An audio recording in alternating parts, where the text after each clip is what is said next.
एक नई वीडियो के साथ आज मैं फिर हाजिर हूं, आपका होस्ट और दोस्त विक्रांत जोशी। आपका स्वागत करता हूं मैं आर्मी शॉर्ट्स में, जिसमें हम लेके आते हैं दिन भर की स्पेस और डिफेंस न्यूज की टॉप खबरें। तो चलिए जान लेते हैं। अपनी सबसे पहली खबर की बात करेंगे तो वो Stockholm International Peace and Research Institute की तरफ से आ रही है, जो कि पूरे विश्व में आर्म्स एक्सपोर्ट और इंपोर्ट होता है, किसका कौन सा स्थान है विश्व में, कौन किस देश से सबसे ज्यादा इंपोर्ट करता है, एक्सपोर्ट करता है, इन सारी चीजों की जानकारी देता है। यहाँ पर एक सिग्निफिकेंट चीज ये देखने में आई है कि भारत का जो नाम है अब वो ग्लोबल आर्म एक्सपोर्टर के जो लिस्ट जारी होता है उसमें भी आ गया है। थोड़ी सी संक्षेप में ये समझ लेते हैं कि पूरी की पूरी रिपोर्ट में भारत के परिप्रेक्ष्य में क्या क्या निकलकर सामने आया है। अभी जो रिपोर्ट निकल कर आई है वो 2019 तक का पूरा डेटा रखती है।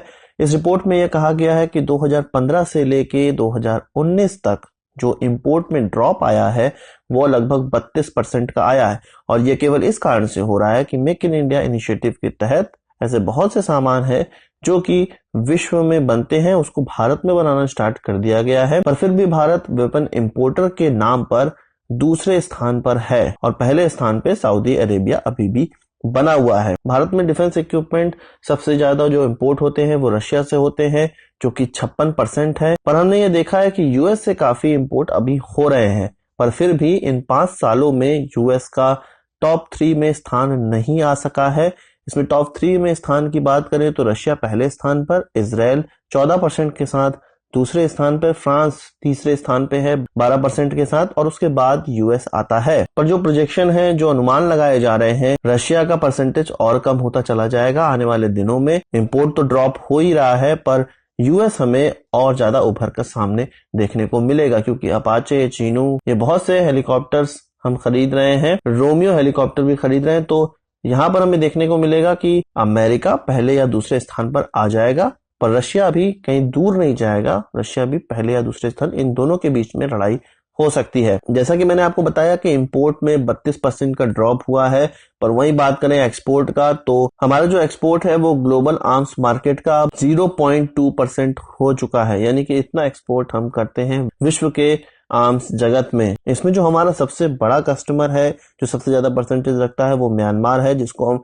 46% एक्सपोर्ट कर रहे हैं। श्रीलंका इसके बाद आता है, जिसको हम 25% कर रहे हैं, और मॉरिशस आता है इसके बाद, जिसको हम 14% कर रहे हैं। हम जानते हैं कि हमारी डिफेंस मिनिस्ट्री ने 5 सालों में कुछ $5 बिलियन का एक्सपोर्ट का प्लान रखा है, जो कि प्राप्त करने के लिए कई लाइन ऑफ क्रेडिट बनाए जा रहे हैं। कई देशों को एडिशनल लाइन ऑफ क्रेडिट दिया जा रहा है, जैसे कि उधार पर हम उनको हथियार बेच सकेंगे। इसी के मद्देनजर एचएएल का जो प्लान है लॉजिस्टिक बेस बनाने का, कुछ 4 देशों में निकलकर सामने आया है। यह बेस हो सकते हैं मलेशिया, वियतनाम, इंडोनेशिया और श्रीलंका में।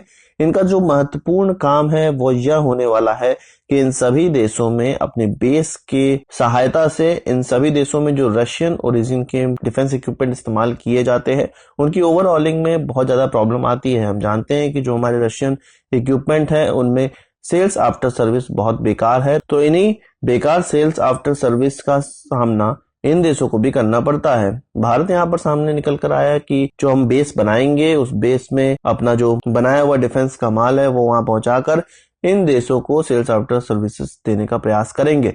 इसके अलावा हम जानते हैं कि लगभग 3 प्रकार के हेलीकॉप्टर अब हम बहुत अच्छे तरीके से बनाने लगे हैं, तो इन हेलीकॉप्टर्स को भी प्रोजेक्ट किया जाएगा इन देशों के सामने, और वो इसको खरीद सके इसके लिए भी ये सेल्स आफ्टर सर्विस का जो बेस है वो बहुत महत्वपूर्ण है, क्योंकि जब तक उनको यह पता नहीं चलेगा कि हम अच्छी सुविधाएं उनको देंगे, अच्छा सर्विसेज देंगे, तब तक वो हमारे माल नहीं खरीदेंगे। इसके अलावा तेजस को भी प्रोजेक्ट किया जाएगा। एचएएल के सीएमडी ने यह बताया है कि कई देशों में हमारे हेलीकॉप्टर्स और तेजस की डिमांड है, तो इन्हीं डिमांड को पूरा करने के लिए, इसी पोटेंशियल को भजाने के लिए इस प्रकार के लॉजिस्टिक बेसिस बनाने का जो मसौदा है अब वो सामने निकल कर आया है। वहीं बात करें इंडियन एयरफोर्स की तो IWB एक्सटेंडेड रेंज और अस्त्र MK1 को जो लगाने का प्रोसेस है Su-30 MKI में वो जारी किया जा चुका है। इंडियन एयरफोर्स के कुछ ऑफिशियल्स का यह मानना है कि जो पुराने रशियन मेड मिसाइलें beyond visual range air to air मिसाइलें लगी हुई हैं Su-30 MKI में, उसकी पूरी की पूरी फ्लीट को अब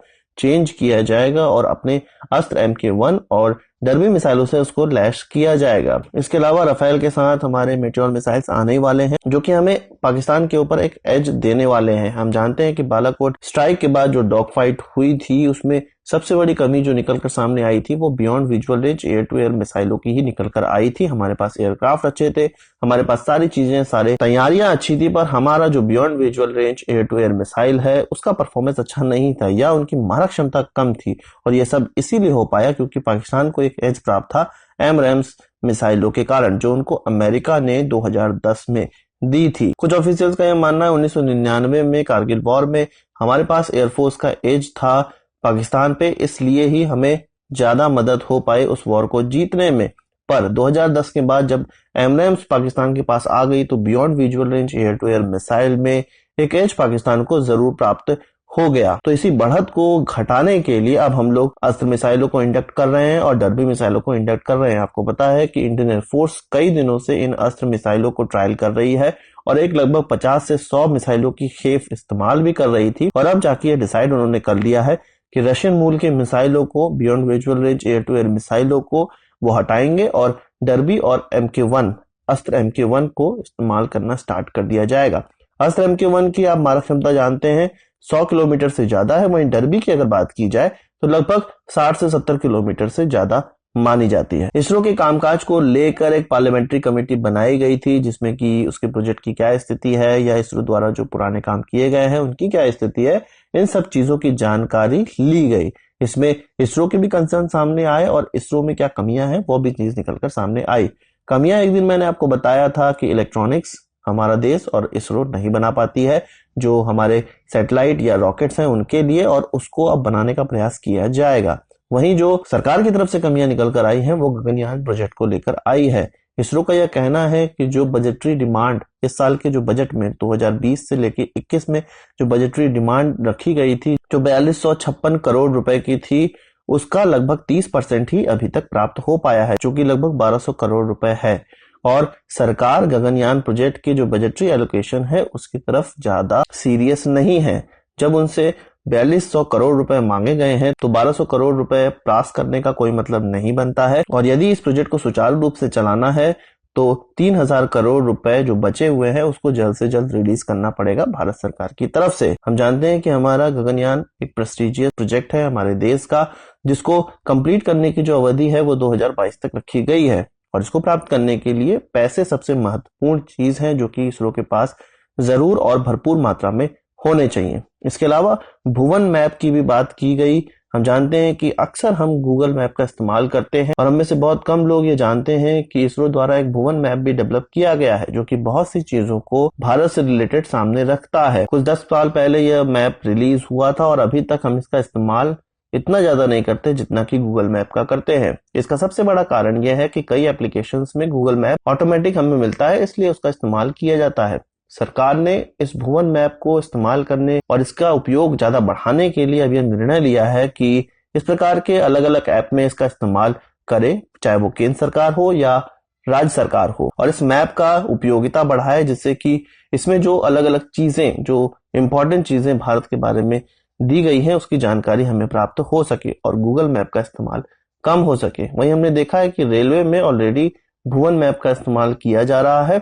हम रेल की ट्रैकिंग उस भुवन मैप में देख सकते हैं। अगली खबर की बात करें तो इंडियन नेवी द्वारा 15 नेवल शिप बॉर्न ड्रोन्स खरीदने का फैसला किया गया है। एक प्लेटफॉर्म खरीदने का फैसला किया गया है जो रिकॉनेसेंस रोल के लिए इस्तेमाल किया जाएगा, जिससे कि मैरीटाइम डोमेन में जो अवेयरनेस है उसको ज्यादा बल मिल पाएगा। इंडियन नेवी ने एक रिक्वेस्ट फॉर इन्फॉर्मेशन जारी किया है जो कि 24 फरवरी को किया गया था, जिसमें कि जो ग्लोबल फर्म्स हैं उनको बुलाया गया है 4 हफ्तों के भीतर उनको अपना इंटरेस्ट दिखाना है, और ये जो प्लेटफॉर्म खरीदे जाएंगे वो मेक इन इंडिया के तहत खरीदे जाएंगे जिनको भारत में निर्माण करना जरूरी होगा। इस RFI के तहत जो कंपनियां सामने आएंगी फिर उनको RFP जारी किया जाएगा और तब जाके जब ये कॉन्ट्रैक्ट साइन हो जाएगा उसके 1 साल के भीतर इस सप्लाई को करना पड़ेगा। हम जानते हैं कि ईरान ने भारत में हुए दिल्ली दंगों को लेके काफी बयानबाजी की है और उनके जो विदेश मंत्री हैं और जो उनके सुप्रीम लीडर हैं उन्होंने भी भारत के खिलाफ बयानबाजी की थी ट्विटर पे। तो अब एक ईरानियन MP की तरफ से यह बयान निकल कर आया है सामने कि ट्रंप की जो यात्रा हुई है भारत में उसके बाद भारत का मन बदला है और तब इस प्रकार के मुस्लिम कम्युनिटी के लोगों की किलिंग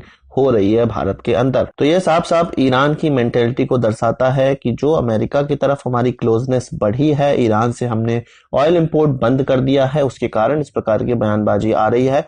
और ईरान उस खेमे में जा चुका है जिसमें ऑलरेडी पाकिस्तान और टर्की हैं। बस ईरान से आप ऑयल खरीदें, उनके वहां डेवलपमेंट प्रोजेक्ट में पैसे लगाएं, अमेरिका से दूर रहे, रशिया से क्लोजनेस रखें, तो ईरान आपके जेब में रहेगा। इन देशों का अपना कोई व्यक्तिगत मत नहीं होता है। यह सभी देश मौके की तलाश में रहते हैं। भारत ने जब उनको मौका देना बंद किया तो वो भारत के खिलाफ हो गए। या भारत पर एक दबाव बनाने की टैक्टिस होगी कि फिर से भारत ईरान की तरफ देखे और उनका ऑयल खरीदे। पर ईरान का क्या करना है या ऐसे सभी देशों का क्या करना है जो कि मौका परस्त होते हैं, वो हमारा देश अच्छे से जानता है। आज के इस वीडियो के लिए बस इतना ही। आशा करता हूं कि वीडियो पसंद आई होगी, आप इसको बड़ा हम सब जरूर देंगे। इस वीडियो संबंधित कोई सवाल सुझाव कमेंट बॉक्स में जरूर आइएगा, और यदि आपने हमारा चैनल सब्सक्राइब नहीं किया उसे भी कर लीजिए, क्योंकि हम इस प्रकार की वीडियो लाते रहते हैं। नमस्कार, थैंक यू, जय हिंद।